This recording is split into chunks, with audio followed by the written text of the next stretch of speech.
Hello and welcome to the Daily Aus. I'm Emma Gillespie. I'm Billi FitzSimons. US President Donald Trump has once again refused to rule out running for a third term, telling reporters this week he would love to do it. US presidents are restricted to a two-term limit, but could Trump change that? Today, we are going to break down what the US Constitution says about presidential terms, the likelihood of anything changing, and take a look at how Australia's system compares. Emma, this is a conversation that I feel like has come up a few times in relation to Trump, but do you want to walk us through why we are talking about it today? What has happened this week? Yes. So US President Donald Trump was speaking to reporters on his plane, Air Force One, on Monday.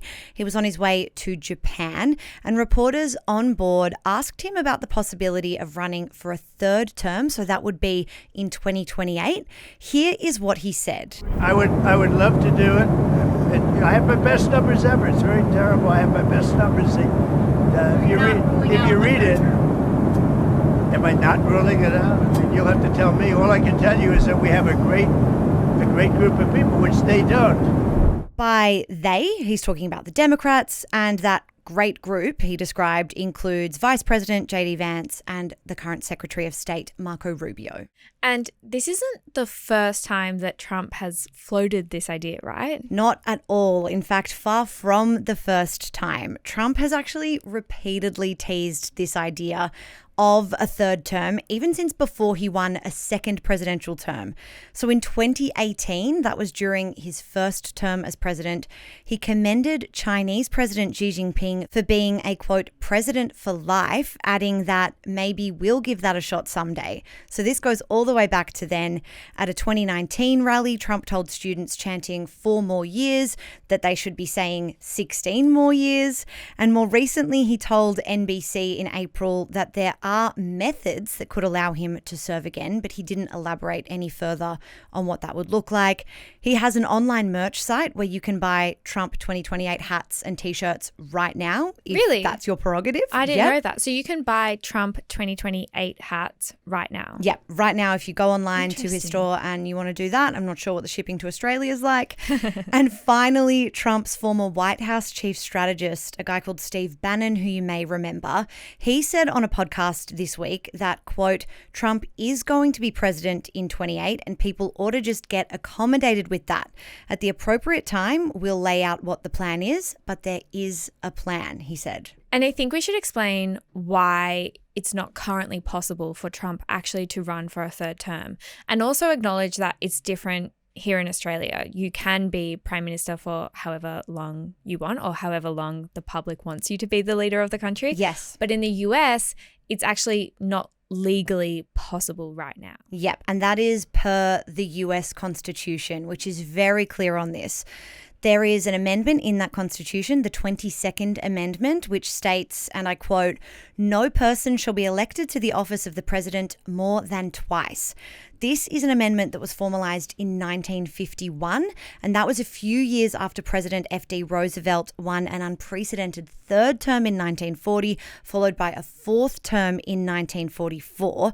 But before that, presidents had traditionally served 2 terms, and the 22nd Amendment, formalized that. It enshrined that tradition into law. Just a quick note on the Constitution and its importance, or the reason it's so significant in this case. It's basically the supreme law of the land of America. That's how it's described. So this is a document that acts as the fundamental framework for the US government, the legal system, and also sets out the guaranteed basic rights and freedoms of the American people. Okay, so the Constitution explicitly forbids third-term presidential terms. Are there any loopholes? This has been the subject of a lot of scrutiny and discussion in recent months, and there has been some conversation about the exact wording. So the amendment says no person shall be elected to the office more than twice, but some legal scholars are asking whether there's a distinction between being elected to the presidency and serving as president. So I'll explain this through a theoretical scenario, and this has been floated by some in the US. It's about whether a two-term president could actually become president for a third term through the office of the vice president. So, for example, if Trump ran for vice president in 2028, which legally he could, and he was elected and he was serving with someone like JD Vance or Marco Rubio, if something happened to the president, Trump as VP would then take over. That is how that role functions. Or if the president resigned on day one. So that's a possible way that it could all play out. Trump had previously said he was openly considering that option, but when asked about it this week, he did rule that plan out. He called it, quote, too cute of an idea. And I guess the obvious question is, can the Constitution change? Although if the US Constitution is anything like the Australian Constitution, I imagine that is a very difficult process. Hi, I'm Ola. And I'm Elliot. We're the two-person team behind everything video and audio here at the Daily Aus. If you want to help us grow so we can deliver more of the content that you love, be sure to hit subscribe. Now let's get back to the video. So basically, you need more than a majority of politicians in both houses to support a prospective amendment, which is incredibly rare. How rare it is, only 27 amendments have been added to the US Constitution since it was written in 1787. That's over more than 230 years. 27 amendments. So it is different to how it works in Australia, because in Australia you need the public's approval, but here you need Congress's approval, and Republicans don't currently have 2/3 control of the House or the Senate, which is why that wouldn't be a likely option. Exactly. And that's a kind of, I suppose, democratic protection in the Constitution, that it's not just about the government of the day making a decision, but a significant majority of elected officials contributing to that decision. And so realistically, is there enough momentum around this idea for it to happen? I imagine not. Not really at this stage, but that doesn't mean that there aren't attempts happening within Congress to secure an amendment to change this. So earlier this year, a Republican congressman by the name of Andy Ogles introduced a resolution that would alter the 22nd Amendment to allow presidents who serve 2 non-consecutive terms to run again. So under that plan, hypothetically, Trump could complete this second term. He would be ruled out of the next election, but would be eligible in the one after that. But a few weeks after Ogles introduced that resolution, we saw basically a counter resolution introduced by a Democratic congressman by the name of Daniel Goldman. He introduced a resolution to reaffirm the House of Representatives' support for the 22nd Amendment and reaffirm that it, quote, prohibits President Trump from running for president for another term. Goldman said in a statement, the 22nd Amendment enshrines a fundamental principle of our democracy. No president can serve for more than 2 terms. So there is at the moment significant political division going by, just what these 2 opposing politicians are doing and saying.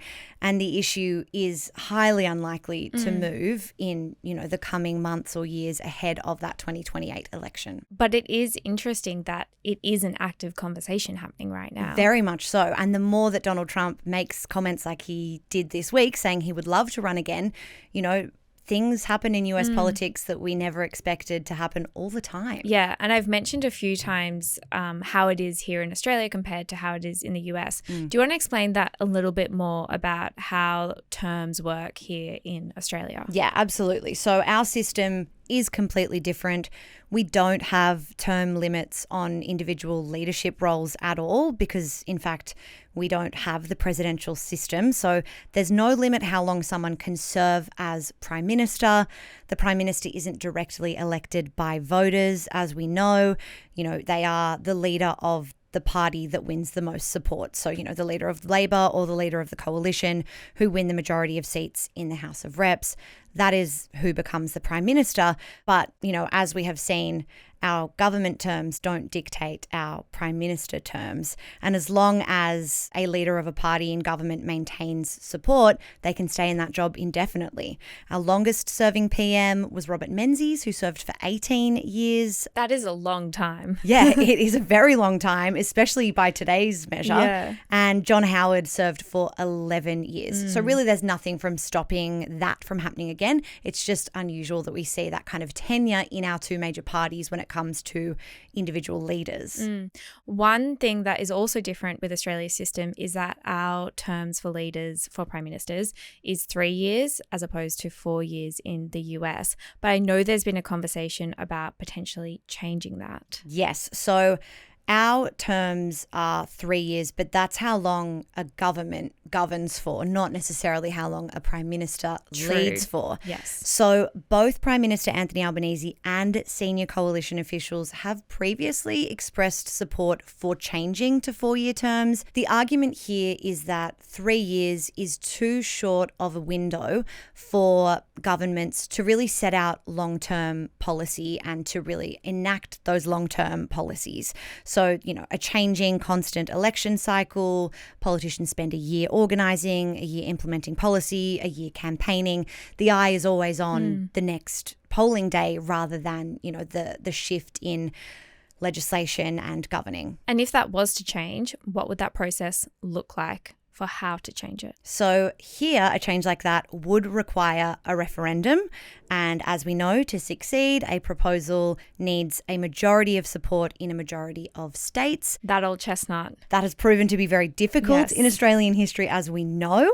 But I actually didn't know this until today. In 1988, Prime Minister Bob Hawke put a proposal to change to 4-year terms to a referendum. Surprise, surprise, it failed. I was going to say, how'd that go? It actually performed really badly. Some of the lowest yes votes in Australia's referendum history. It received overall a 33% national yes vote, but it did not achieve a majority in any state. I wonder why. Why were people so opposed to it? I don't know. I think now that we have the example of 4-year terms in the US, it's maybe changed the way we think. And I guess because we've had a lot of fluctuation in our politics domestically for the last 20 odd years. But a recent news poll conducted for The Australian shows there is about 51% support here in Australia for 4-year terms. I wouldn't call that overwhelming public enthusiasm. And there's also a bit of a headache that this could cause in the Senate.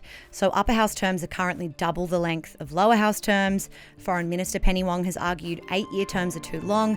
So there is a fair bit to it that, maybe we just can't be bothered to deal with it.